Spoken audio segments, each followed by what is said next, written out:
Vent de polémique sur le développement des éoliennes. Leurs défenseurs mettent en avant les bienfaits écologiques de cette énergie renouvelable.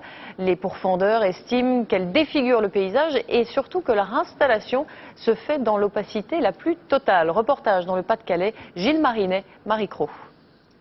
Des enfants curieux et impressionnés face à des machines de 80 mètres de haut.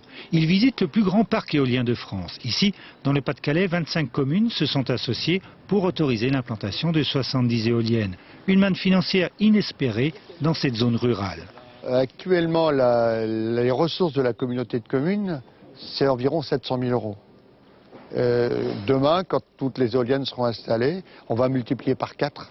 La rente s'étend aussi aux propriétaires de terrains qui touchent 2200 euros par an et par éolienne. Sur son exploitation, cet agriculteur en héberge 4. Je vais perdre pour les 4 éoliennes 80 arts de culture. Mais le rapport il est beaucoup plus élevé avec les éoliennes qu'avec les cultures. Pour développer l'énergie éolienne, l'État impose à EDF de racheter l'électricité produite à un tarif élevé. Alors, les investisseurs se bousculent même si chacune de ces machines vaut 3 millions d'euros. Il y a un retour sur investissement en général de l'ordre de entre 8 et 10 ans. Donc ce qui est très intéressant pour un investisseur.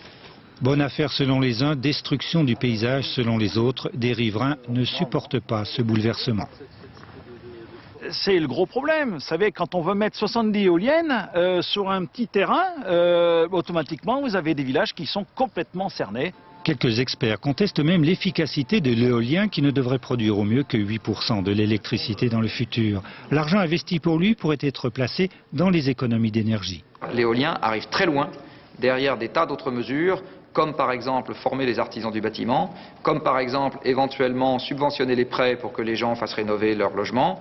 Faux problème, répond-on à l'Agence pour la maîtrise de l'énergie, car le coût de production de l'éolien ne cesse de baisser depuis 7 ans. L'énergie éolienne coûtait à peu près 3 fois plus que l'électricité du marché.